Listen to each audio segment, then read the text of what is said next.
Hello YouTube, this is Morgan, Airspeed Prime, here at my next Star Wars Rebels episode review. This is going to be for the Season 1 finale. I think it's Season 1 episode 13 or 14, again, just a confusion over if Spark of Rebellion is or is not the first episode. But episode's called Fire Across the Galaxy, and wow, what an episode this was. This was amazing. This was a really good episode. Far and away the best episode of Star Wars Rebels, and honestly, I'd probably say it's better than nearly any episode of the Clone Wars as well. There are obviously episodes of Clone Wars like the Mortis trilogy that I think are better for kind of different reasons, but this, in terms of just like being Star Wars, was really amazing. Had a bit of everything you want. Lightsaber fighting, some Force stuff, some great spaceship battles, some great reveals, and most importantly of all, I think towards the end, linking in to the different trilogies and stuff like that. The show linked into the Clone Wars with this episode. It linked into the original trilogy, and even had loads of references to the prequel trilogy. So I was amazed by this episode. This was incredibly fun, and as I said, far and away the best episode of probably Star Wars on television I've ever seen. This was really good. So yeah, let's get into some specifics here. Obviously the story was that they had to get Kanan back. He was about to be transported down to the surface of Mustafar, where Jedi's go to die, and our hero, our group of rebels, main cast, go to save him, and they first of all capture a transport ship to basically get close to the kind of blockade around Mustafar, basically, to get close. They use the fact, from great continuity between some of the previous episodes, the fact that they stole a TIE fighter and said they destroyed it, but didn't actually destroy it. They'd actually kept it there, but Sabine had painted it up all crazy, so that kind of put the mission at a little bit of risk. But overall, it was a really interesting idea to have that TIE fighter be a thing, have it painted up in that design and used really effectively in the mission. And then you have some classic Star Wars, infiltration of a ship, crazy escapes happening. It was really incredible action, and once that lightsaber battle started, I knew this was going to be an amazing finale. And what I really liked was that even though this show is so heavily, I think, aimed at pleasing people that are primarily fans of the original trilogy, they went completely prequel trilogy reference with this fight. That they just went all out to make this kind of what's it called, duel of the fates, basically, from the end of episode 1, Darth Maul versus Qui-Gon and Obi-Wan. They basically did that again, just with all the people involved not as skilled, because the Inquisitor isn't as good as Darth Maul, Kanan isn't as good as Qui-Gon, and Ezra obviously isn't as good as Obi-Wan at that point in time. But for what it was, this was a really great fight. I like that Kanan grabbed Ezra's lightsaber to start it off, and was using it effectively in battle in a way that Ezra hadn't even thought of. He'd always been using it like one or the other, that he would just like fire, and then he'd switch it around when he needs to use a sword. While Kanan was effortlessly switching between the two in battle, like when he was far away shooting, and he was effortlessly switching it to being a lightsaber. And then Ezra was kind of afraid at first to really get involved in this fight, and then grabbed Kanan's lightsaber from the Inquisitor and jumped in, and it was a great kind of three-way battle, 2-on-1, and it worked perfectly. Just throughout the entire thing, you thought Ezra was nearly killed at one point in the battle. The setting was also very similar to the Theed Palace generator room, with the generator room of the Star Destroyer, with all the platforms, huge drops, energy stuff going on in the background. And yeah, Ezra getting what looked like cut pretty badly, but it ended up just being just two scars on his face, and falling down onto one of the platforms. Kanan thinks he's dead, and he switches and becomes, I wouldn't say aggressive in battle, but he really channels the Force in a way that he hasn't done in the past. And where that came from was very interesting, because it's almost like thinking that Ezra was dead helped him to just go all out. That not having any fear of potentially having to save Ezra kind of allowed him to go to this level that he hasn't been at before. And, I'm kind of wondering where they were going with that, because I don't think it was dark side at all. But they definitely were kind of hinting at something there, that the death of Ezra almost, the quote unquote death of Ezra, almost helped Kanan to win this fight. But ultimately, he was alive and managed to defeat the Inquisitor, using both of their lightsabers. I kind of like that, which was, it was pretty cool. At the end of it, he just kind of overwhelmed him with this kind of resolve and intensity, and just the way the Inquisitor started to go all defensive, he started to make his lightsaber spin around. But Kanan just put his two blades in the middle, in the kind of circle bit in the middle, and just cut it in half, and obviously that created problems. And then the Inquisitor died, basically saying there are worse things than death. And it was just like, oh wow, they're completely taking him out of the show this after just one season. That's interesting. And then obviously, like, what is this thing that's worse than death? And obviously what it is probably something with the dark side.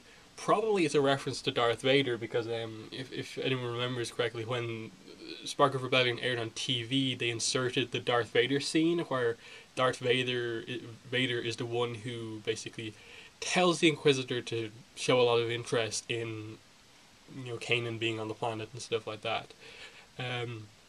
So I assume that's what that's referencing. So that's that.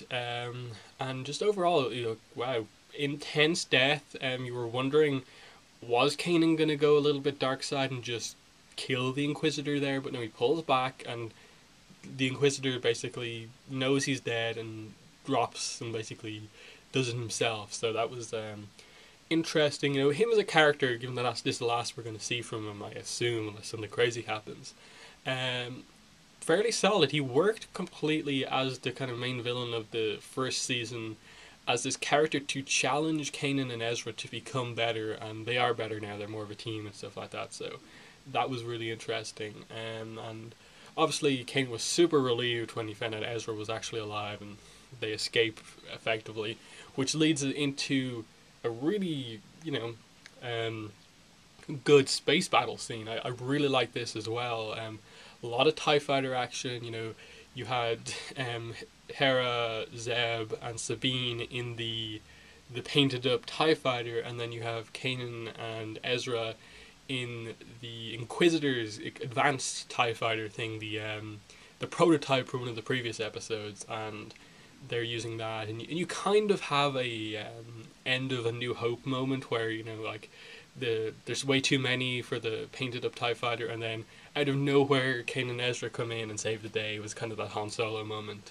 So that was really cool. A lot of nice references, but it works given what's happening in the story. And then there was this kind of setup in the background. The Fulcrum calls Chopper. Chopper is meant to keep the transport ship attached to the hull of the Star Destroyer, but you don't see them for a while, and then they reveal that Chopper isn't communicating with them. He's gone somewhere, apparently. They can't get in touch with him.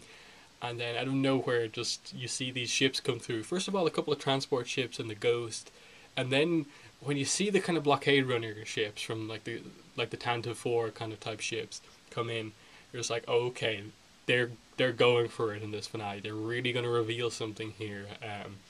We're going to find out who Fulcrum is. This is clearly Chopper has gone to meet up with Fulcrum or something like that. Something's happening here. They're bringing the rebels together. This was such a cool moment. Just the cavalry arrives, everyone's safe, they get out safely, and then with like 3 minutes in the episode to go, you're just like, oh, they still have a lot to do here with like reveal what exactly the season's kind of all been about, and do something with the villains. And wow, did they pay off very well. Hera, first of all, I think it was very important before we get into the character reveals.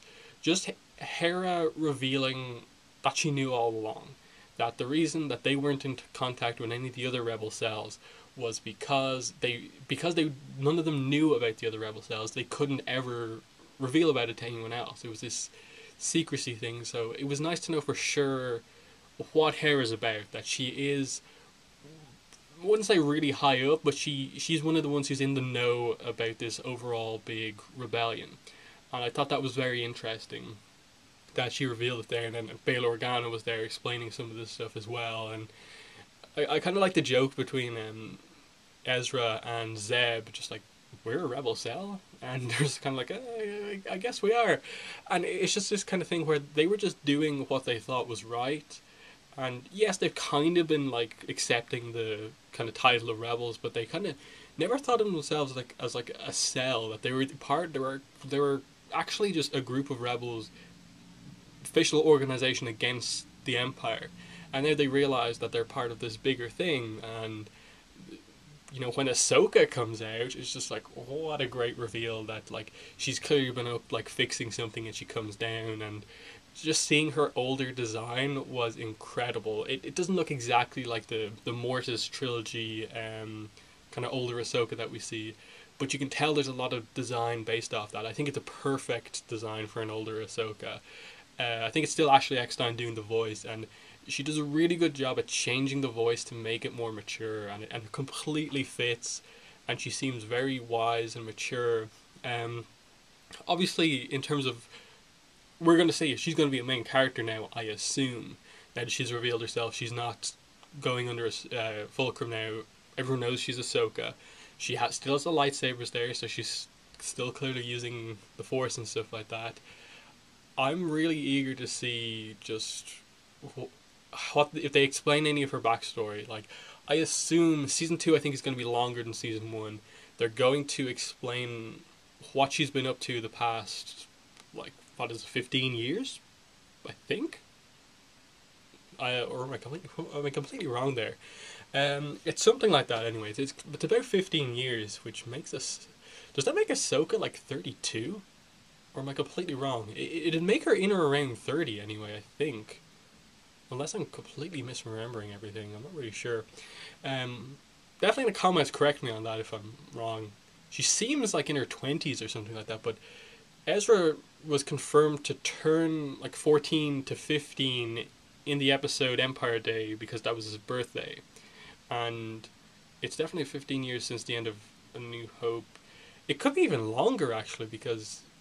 No, because, the Clone Wars ended, basically, a couple of months, maybe 1 year before Revenge of the Sith, and then this show is set, 15 years after that. So, yeah, it would make Ahsoka about 30, so that's interesting in itself, but the design maybe seems a little bit young for her age, but again, she's a kind of alien species, so that's that. But either way, really cool to see Ahsoka again. I can't wait to catch up with her. I really hope to do some backstory, or at least explain what she's been up to, her involvement, because I can see a lot of potential just with seeing how much has she trained at all in the past while, because when we left her off in the Clone Wars, she was... I think the idea was that she was basically about to be promoted to Jedi Knight, to the point where, yes, Anakin would still be her master, but she would be just a Jedi Knight. She wouldn't just be considered a Padawan still. So she is at a level above Kanan, because she's obviously like a bit older and probably has more experience overall than him, having such a powerful master in Anakin. So there's that, but overall, like, they're probably fairly similar in skill. Ahsoka probably does take on more of a master role in that case, and just see how she adapts to being around more Force users, and especially, most importantly, she seemed very disenfranchised with the Jedi after what happened in, obviously, like, season 5 of the Clone Wars, I think, because season 6 was kind of a bunch of random missions. So I'm really interested to see just how she adapts to that. Like, what she's, of course, what she's been up to, what it's like to be around more Jedi, what her thoughts were on the fact that Order 66 happened, and does she know anything about Anakin / Darth Vader and what happened there? That's going to be interesting and stuff like that, because obviously, like, Leia is Bail Organa's daughter at this point in time, and she is the same age as Ezra at this point. And basically, like, Ahsoka would have some level of kind of connection to Leia just through the fact that her master's daughter, Anakin's daughter, that would be interesting if that was revealed to her. So, how much Ahsoka knows about everything that's gone on in the kind of main plot of Star Wars is interesting, and I think her reintroduction into this series is fascinating. Like, I think it's very rare you actually get a character introduction that is so important as this one, in that people really care about her. I care about her from the Clone Wars, and the way she left that series made it even more interesting. So I'm super excited to see where they go. And then, especially after that, revealing Darth Vader coming back into play, that he's now going to be involved.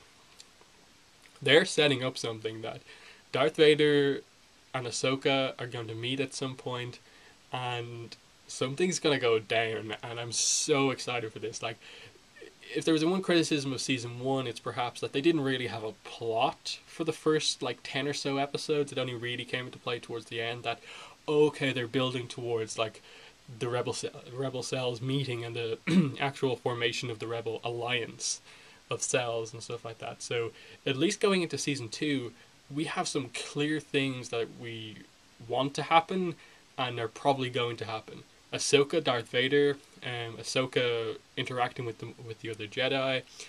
Now they can be more open about the overall plan for the Rebel Alliance. They can potentially introduce Leia into the series. I still don't think it's completely out of the question that Luke could be at some point talked about in the series, or some of the other characters, like even introduce a kind of younger Han or anything like that. They could do something along those lines. So I was super impressed with this episode, as you can probably tell.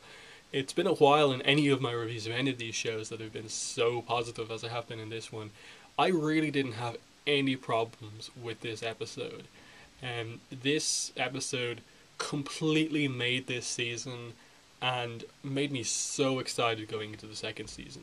They really blew away any expectations I had for this. This was incredible episode. In the comments, I really want to know what your guys' thoughts were on this finale, because I was super impressed. There's not many more words I can use to describe it. But yeah, I want to make sure I touch on everything, so is there anything else I missed? Sabine had actually a really cool action scene at the very start of the episode, kind of a reference to some of the earlier scenes with her. Just they seem to know her as the artist, and she goes around the TIE fighter place where they're all parked, and she looks like she's just avoiding everything and not doing anything, distracting everyone. But it's revealed then that she's planted bombs everywhere, and it blows up again. So that was a fun opening scene, and just yeah, I think it's just a combination of just amazing action that really had meaning and stuff like that, plus those characters that are so important. I can't wait to see what happens next. I don't think we're too far off from season 2. I think they revealed or something like that that Celebration 6 or 7, I can't remember which one is coming up, the big Star Wars convention. It's coming up in a couple of months. I think it's only 1 or 2 months away, maybe 3.